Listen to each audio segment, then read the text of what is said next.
In the magnificent city of Hastinapura, King Yudhishthira, the wisest of the Pandava brothers, decided to perform the Ashwamedha Yajna. It was the greatest of all sacrifices, a grand ceremony filled with mountains of gold, rivers of ghee, and endless feasts for all who came. The king felt proud, believing his offering was the grandest the world had ever seen.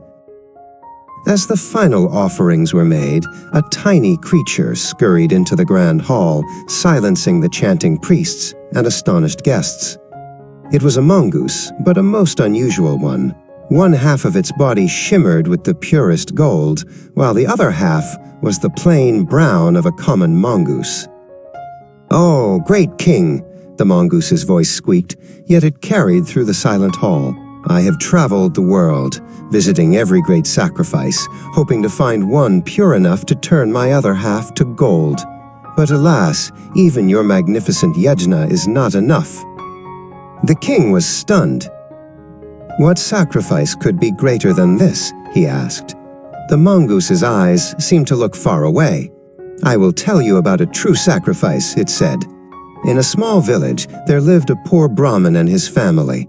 For days, they had no food, until one day the Brahmin managed to gather a small amount of barley flour.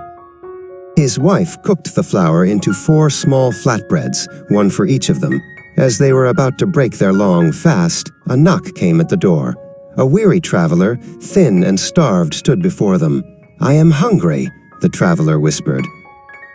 Without a second thought, the Brahmin offered his own share. The guest ate it in a single gulp and said, "I am still hungry." So the Brahmin's wife gave her share. Still, the guest was not satisfied.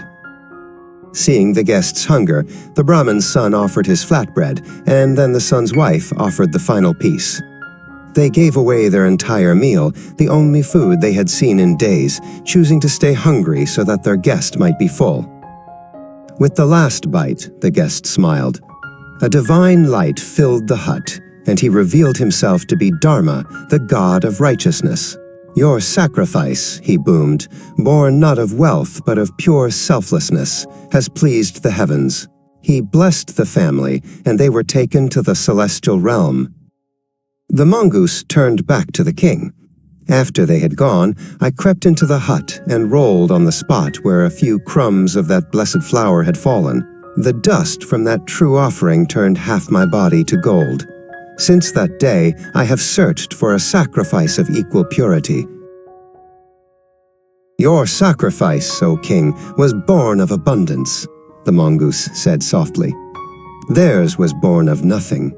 It was not the size of the gift, but the size of the heart that gave it." King Yudhishthira bowed his head, his pride washed away.